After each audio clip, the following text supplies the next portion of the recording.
The remedy. True, we can determine a man's fitness by giving him a trial. But if he is a failure, and we learn nothing by experience, the next incumbent may be 100-fold worse. Furthermore, in many places, selection by trial is an impossibility, as in marriage, in the presidency of a bank, or in a general to lead a forlorn hope. There must be some better way. Some years ago, we were asked to make an investigation at a printing and publishing house. 2 years before this time, the proprietor had ceased to receive any profits from the enterprise and, at this particular time, complained that for months he had been putting money into the business in order to keep it going. He himself was not a practical printer, and was not in immediate management of the concern. His manager, however, was an able man, a good printer, and was considered to be a good businessman. At the very outset of our investigation, we found that the foreman of the composing room purchased type, leads, and slugs, furniture, cases, and all of the other materials used in his department. The foreman of the press room purchased paper, ink, rollers, twine, and other things. The foreman of the shipping room purchased packing cases, wrapping paper, twine, nails, hammers, marking ink, and other materials he used. The foreman of the bindery purchased glue, cloth, leather, boards, paper, and wire. The office manager purchased typewriter ribbons, carbon paper, clips, paper fasteners, pins, mucilage, rulers, pens, and pencils. The foreman of the electrotyping department purchased copper, acids, metal, and tools. We were rather surprised to find that the coal and lubricating oil for the engine room were purchased by the manager himself, but not at all surprised to learn that he had never heard of such a quantity as a British thermal unit, and that he had absolutely no records to show the kind of coal most efficient under his boilers. A little further investigation showed that each head of department had charge of the stores of materials and supplies for his department, and gave them out to employees upon a mere verbal request. We were not long in discovering that the foreman of the composing room received tokens of regard from salesmen, that the foreman of the press room was regularly on the payroll of several companies furnishing inks and rollers, and had a brother-in-law running a little print shop around the corner, and spending very little money for ink, paper, and other such materials. Each head of a department also had full power to hire and fire, as he called it. The foreman of the composing room said to us, when we questioned him in regard to this matter, "Why, if I didn't have the power to hire and fire, I could not maintain discipline in my department. Rather than give that up, I would resign my position." As a result of this state of affairs, we found a brother of the foreman occupying an easy position in the composing room, a brother-in-law, 2 nieces, 2 nephews, and a son occupying easy positions at good salaries in the press room, and various other nephews and other semi-dependents working away under foremen who were related to them in the various departments. In the composing room, also, we found, upon careful investigation, that several of the employees were very heavily overpaid at times, and that they divided the surplus in their pay envelopes with the foreman. When we called these things to the attention of the manager, he was deeply surprised and pained. "Why," he said, "every head of a department in this printing and publishing house is a personal friend of mine. I have the highest regard for them, and have held their honor and uprightness so high in my estimation that it has never occurred to me to investigate their administration in their several departments. You know, of course, that this is the usual procedure in the printing business. The foremen regard these prerogatives as being especially theirs, and would very deeply and bitterly resent any attempt on the part of the management to take them away." The manager was only partly right. It is true that these practices have been followed in many printing and publishing houses, that they are followed in some even today, But even in his time, the most progressive and successful had long ago abolished this inefficient and dishonesty-breeding system. Scientific purchasing ends abuses. Today, in every well-managed printing office, as well as every other industry, there is a purchasing department.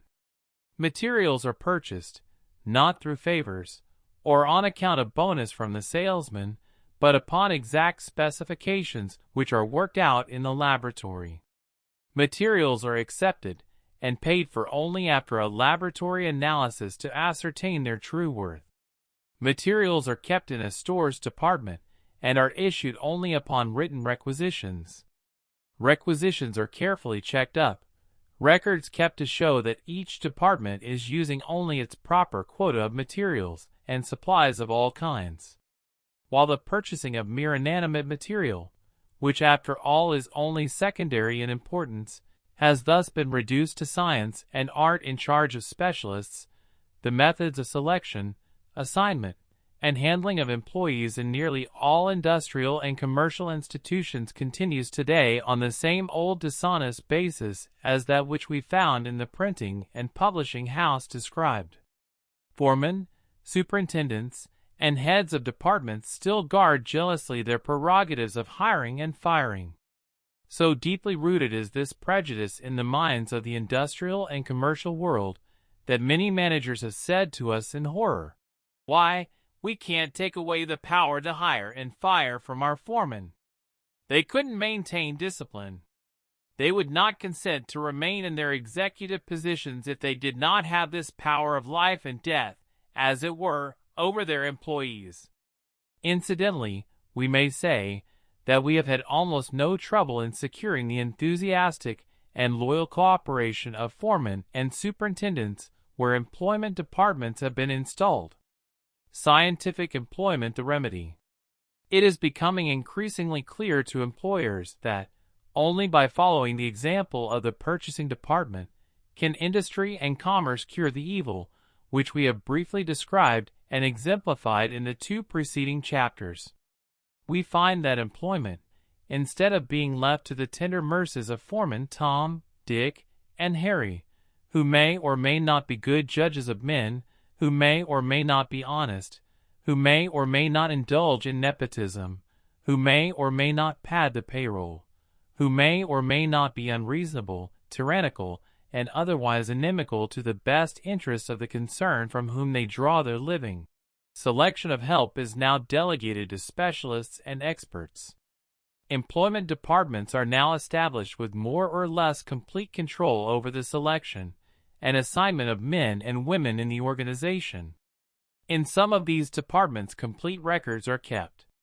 Exact and painstaking care is used in securing data, hunting up applicants, watching the actual performances of those who are put to work, determining whether or not they live up to their opportunities. In other employment departments, this system is very loose, and the departments exist principally for the purpose of securing applicants, who are then turned over without recommendation to the foreman, who still has the power of employing and discharging. The remedy for which we have been looking is to be found in an employment department, organized with a carefully selected personnel, which will perform the same careful, analytical research and record-keeping functions as a scientific purchasing department. Perhaps, for the sake of clearness, it would be well for us to describe rather in detail the work of such a department. Organization.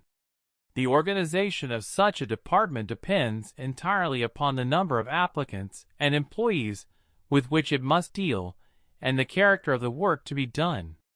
Suppose, for example, we have a factory with 2,000 employees, 75% of them skilled, 15% of them unskilled, and 10% office employees. The work of such a department could be very well carried on by one employment supervisor, one assistant supervisor, one clerk and record keeper, and part of the time of one stenographer. The employment supervisor is a staff officer. His position in the company is that of a member of the staff of the general manager or president. His work should be subject to oversight by the president or general manager alone, and he should not be answerable to any other officer or member of the corporation.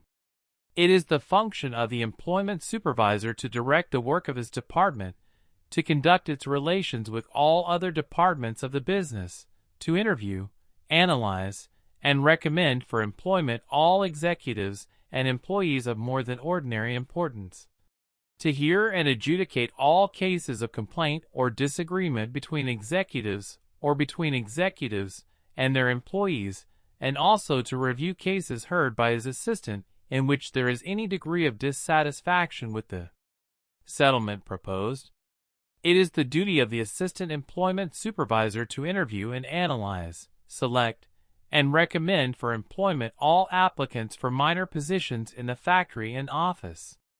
It is also his duty, under direction of the supervisor, to number and carefully analyze every position in the organization, determining its requirements, and, having made a careful list of these requirements in a card index, to keep it in the files of the department where it can be readily consulted. It is the duty of the clerk and record keeper to make out all reports, to record all reports sent from heads of departments, to keep the files, to make out notifications to the paymaster and to other officers as occasion requires, and in general to keep the records and files of the department in a neat, orderly condition, up to date every moment of the day, and so managed as to yield readily and instantly any information desired. It is the duty of the stenographer to attend to all correspondence of the department, including dictation from the supervisor and the assistant supervisor. Functions of an employment department.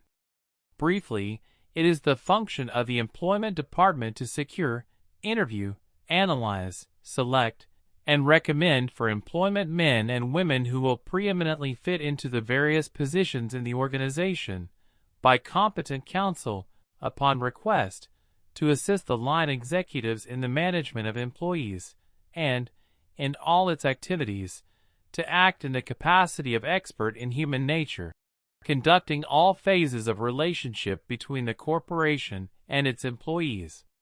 In detail, however, the functions of a well-organized and efficient employment department are these. Analysis of positions. 1. Theoretically, the first function of an employment department is to analyze carefully every position in the organization, listing its requirements, noting the environment and other conditions which surround it. In short, painting what will be to the members of the department a clear and easily recognizable word picture of the aptitudes and character of the man or woman best fitted to fill that position. While this is the theoretical first function of the department, in actual practice certain conditions may arise, which will make this inadvisable. But it ought to be done as quickly as possible, and the records tabulated on cards in a convenient way in a card file. These are the specifications for the human material needed in each place. The method of making this analysis varies under different circumstances. Analysis of executives. 2. The next step in the work of an employment department is the analysis of all executives. Each executive is interviewed and carefully analyzed for two purposes. First, to find whether he is indeed the right man in the right place. Second, to observe his characteristics, his peculiarities, his personality, and to learn from him his preferences. All of these are carefully listed, and, in selecting employees, care is taken to select only those who will work harmoniously and happily with the executives under whom they are placed. Analysis of employees. 3. Employees in the organization at the time of the installation of the employment department are analyzed as opportunity offers. In this way, the supervisor determines whether or not they are well placed as they are, or whether they have talent and abilities, which would make them far more valuable in some other part of the institution. The analysis of each employee is made out either completely and in detail or in a general way, according to his importance, his future possibilities, his probable length of service with the institution, and other conditions. Clearly, a great deal more time would be spent, and a great deal more careful analysis made in the case of an important executive than in the case of a day laborer engaged as a member of a temporary shoveling gang. These analyses, after having been written out, are filed in folders. Each employee has a folder of his own, and in this are placed not only his analysis, but a sheet for the keeping of his record and all letters and papers referring to him. Securing of applicants. For, inasmuch as every live organization is always growing and, therefore, taking on new employees, and inasmuch, also, as there is a state of flux in every organization, vacancies occurring for one reason or another, it is a function of the employment department to secure as many of the most desirable applicants possible for all of the positions in the enterprise. Some of these applicants come to the employment department in the natural course of events, others come as the result of advertisements. Still others because the employment supervisor and his assistant take means to ferret them out and send for them. Promising young men in schools and colleges, and in the employ, perhaps, of other organizations are kept under careful observation. Data in regard to them is listed in the reserve file, and their records, as they come in various ways to the employment supervisor, are filed with them. 5. Applicants having been secured in these ways, the next step is carefully to analyze them. Under ideal conditions, this analysis is made by observation, unknown to the applicant, during a pleasant interview. He may be asked certain questions, not chiefly for the sake of bringing out direct information, but for the sake of observing the effects of the interrogations upon him.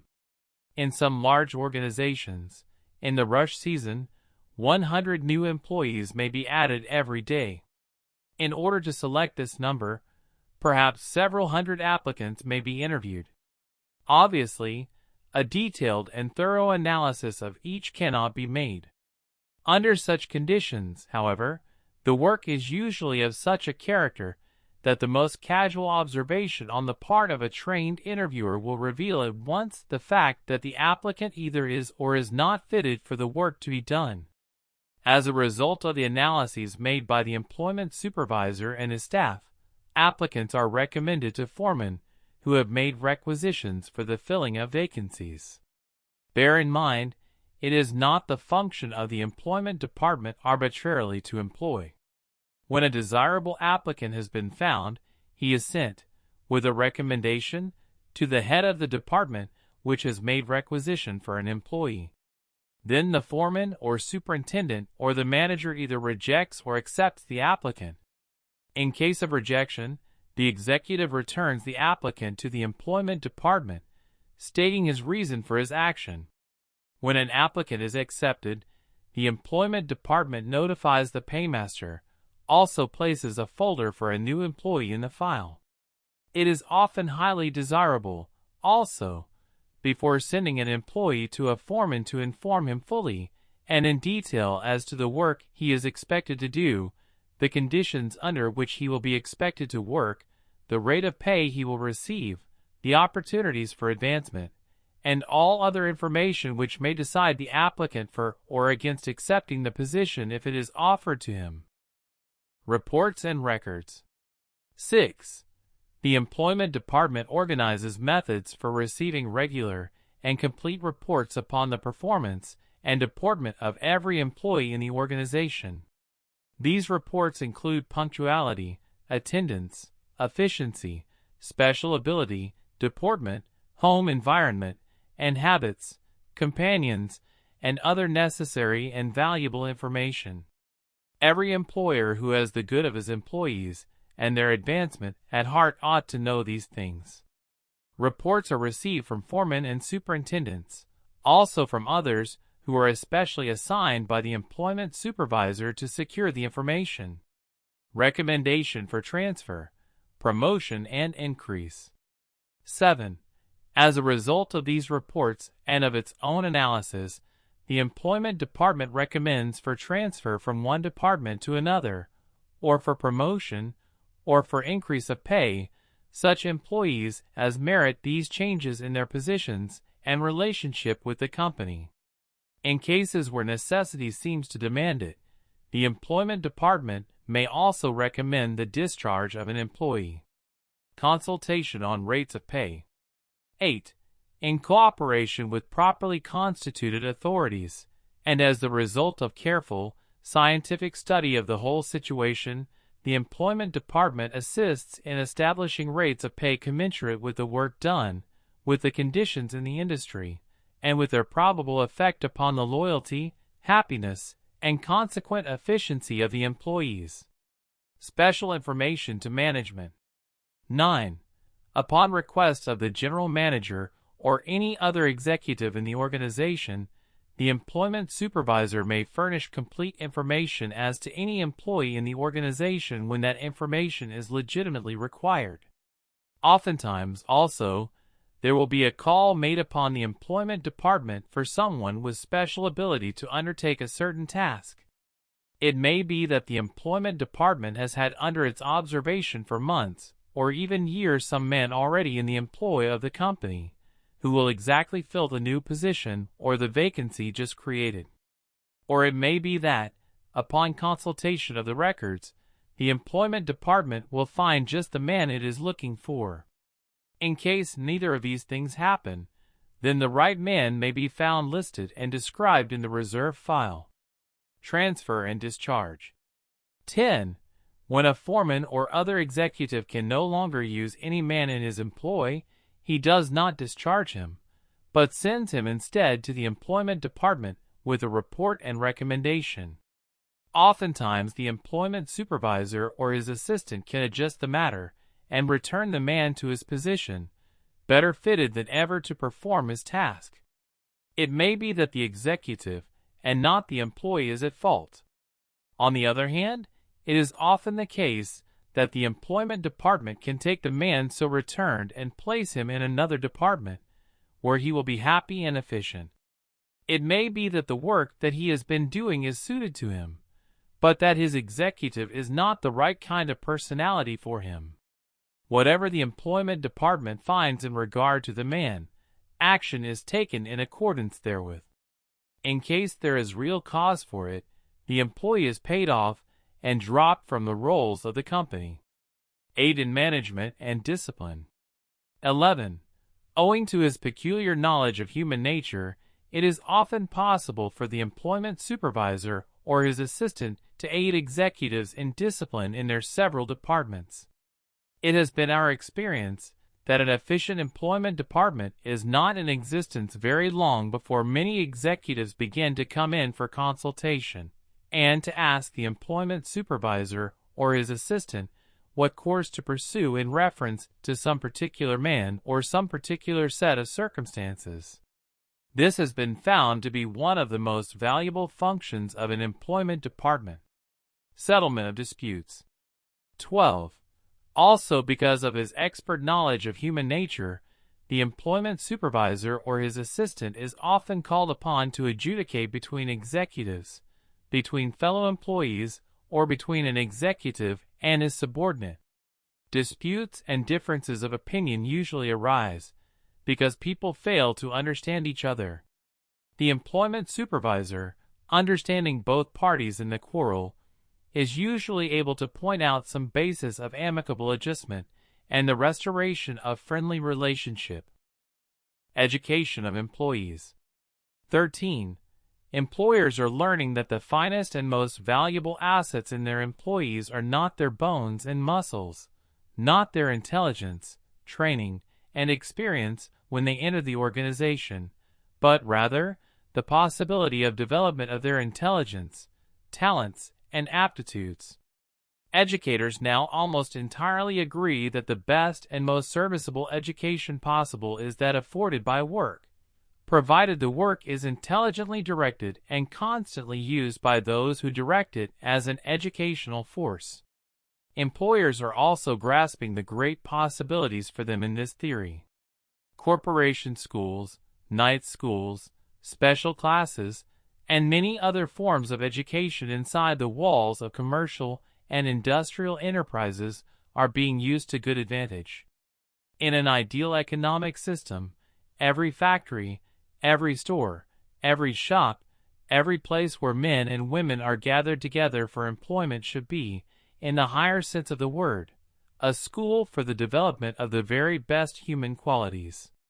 Since this is true, who is better qualified by training, by education, and by experience to conduct this education than the employment supervisor and his assistants? If he is properly chosen for his work, he has a special scientific knowledge of human nature. He knows not only the talents and aptitudes of every member of the force, but also knows the best way for developing and bringing out these talents and aptitudes. He knows for just what vocation each one under his tutelage is suited. He knows just what study and training each one ought to pursue in order to best fit himself for that vocation. Welfare work. 14. Because of its peculiar relationship to all the employees in the organization, there is no department better fitted to undertake all of that activity in connection with industrial life, which is known as welfare work or social betterment, than that entrusted with employment. Adaptability. The organization and plan of an employment department, as we have outlined it, is, as we have said, for an institution employing 2,000 men and women. For larger organizations, of course, the employment supervisor must have more assistants. There must be more clerks and stenographers, according to the number of employees handled and the character of the work to be done. There are some organizations in which there is very little fluctuation in the personnel. In such cases, a small employment department is all that is necessary, even although a large number of employees may be on the payroll. In other kinds of work there is a very large fluctuation, under ordinary conditions, and in such cases it is necessary to have more help in the employment department. In the case of small business, such as retail stores, the employer himself is oftentimes the entire employment department, except for such assistance as he may obtain from a clerk or stenographer. In such a case, also, the records do not need to be so complete and so voluminous, since the proprietor can carry a great deal in regard to each one of his employees in his own mind. We know many executives in large organizations, where employment departments have not been established, who constitute, in themselves, employment departments for their own little corner of the industry. They may have only 5 or 6 employees under their care, but they handle them according to scientific principles, analyzing them and their work with just as great care as if there were hundreds of them. The method, after all, is unimportant. It is the spirit of the work that is all important. It does not matter whether you have a huge force of clerks, assistants, interviewers, and stenographers, or whether you yourself, in your little corner office with your 3 or 4 retail clerks as a working force, constitute the whole organization. The spirit of scientific analysis and the fitting of each man to his job in a common sense, sane, practical way, instead of according to out-of-date methods, is the important consideration in the remedy which we present.